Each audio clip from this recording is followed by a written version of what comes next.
ఈ రోజున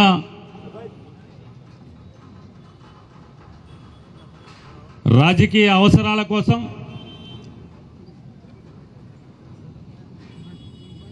ఓటు ద్వారా లేదా మతాన్ని రెచ్చగొట్టి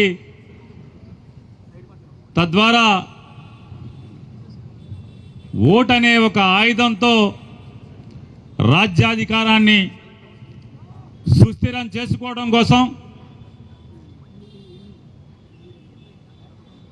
రాజ్యాంగం రాసుకున్నప్పుడు ఉన్నటువంటి రాతల్ని కూడా లేదా భారతదేశంలోని ప్రతి పౌరుడికి నాడు పెద్దలు కలగజేసినటువంటి నమ్మకాన్ని కానీ తూట్లు పొడుస్తూ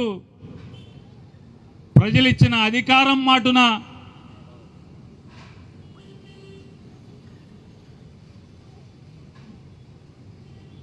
ప్రార్థనా మందిరాల్లోకి లేదా మత సాంప్రదాయాల్లోకి లేదా వ్యక్తుల యొక్క ఇళ్లల్లోకి జొరబడే ప్రయత్నాల్ని ప్రభుత్వాలే చేస్తుంటాయి. ఇవాళ ఆ ప్రయత్నాలు ఎవరెవరైతే చేసేటువంటి ప్రభుత్వానికి అండగా సాయంగా ఉన్నటువంటి ప్రతి ఒక్కరిని కూడా ఇవాళ ఈ వేదిక గట్టిగా ప్రశ్నించడం కోసం ఈరోజు జరిపే ఒక నిరసన కార్యక్రమే ఇవాళ ఈ ధర్నాగా ఇవాళ ప్రతి ఒక్కరు కూడా అంటే ప్రతి మతానికి సంబంధించినటువంటి వ్యక్తులను కూడా మనం చూడాల్సినటువంటి అవసరం ఉంది. ఇవాళ హైందవుడిగా నేను జన్మించి హైందవ మతాన్ని నేను ఆచరిస్తున్నప్పటికి కూడా రంజాన్ మాసంలోనో లేదా ఈద్ రోజు రంజాన్ పండగ రోజు లేదా జరిగేటువంటి ఆ ప్రార్థనా కార్యక్రమాల్లో ఒక రాజకీయ నాయకుడిగా పాల్గొన్నప్పుడు విన్నటువంటి భయాల్లో చెప్పేటువంటి మాట కేవలం పాపం చేయటం మాత్రమే కాదు, పాపాలు చేస్తున్న వ్యక్తికి అండగా ఉన్న పాపాలు చేస్తున్నటువంటి పాపాత్మలకి అండగా ఉన్నా లేదా కళ్ళు మూసుకుని చూస్తూ ఉన్నా కూడా పాపాత్ముడి కిందే లెక్క అనేది ఖురాన్లో చెప్తుందనేది ప్రతి భయాల్లో కూడా చెప్తారు. ఇవాళ భారతదేశంలో ఉన్నటువంటి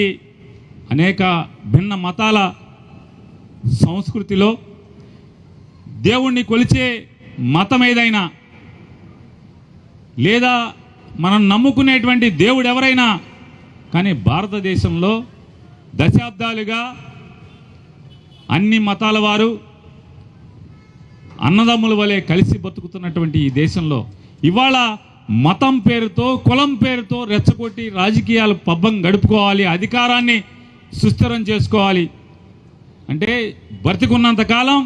లేదా భూమి ఉన్నంతకాలం అధికారం మా చేతిలో ఉండాలనేటువంటి పాపపు ఆలోచన నుంచి పుట్టుకొచ్చిందే ఇవాళ 2024 వక్ఫ్ అమెండ్మెంట్ బిల్ అనేది కూడా ఇవాళ మనం ఖచ్చితంగా గుర్తించి తీరాలి. ఇవాళ దానిలో భాగంగానే వైఎస్ఆర్ కాంగ్రెస్ పార్టీ జగన్మోహన్ రెడ్డి గారి నాయకత్వంలోని వైఎస్ఆర్ కాంగ్రెస్ పార్టీ మాకున్నటువంటి లోక్సభలో ఉన్నటువంటి 4 లోక్సభ సభ్యులు కానీ లేదా రాజ్యసభలో ఉన్నటువంటి మా రాజ్యసభ సభ్యులు కానీ 600 అయినా మా రాజకీయం కానీ లేదా మా పరిస్థితుల తలకిందైనా ఈ వక్ఫ్ అమెండ్మెంట్ బిల్లుకి వ్యతిరేకంగా వైఎస్ఆర్ కాంగ్రెస్ పార్టీ ఓటు చేసి తీరుతుంది అని చెప్పనేది ఇక్కడ ఉన్నటువంటి మిత్రులకే కాదు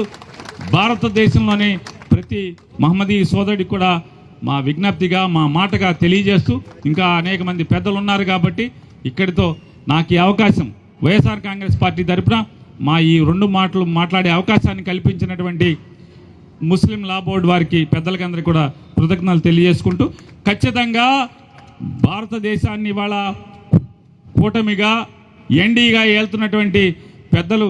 ఈ మతాల్లో కులాల్లో ఇళ్లలో జొరబడేటువంటి కార్యక్రమాన్ని కట్టిపెట్టమని చెప్పని డిమాండ్ చేస్తున్నాం.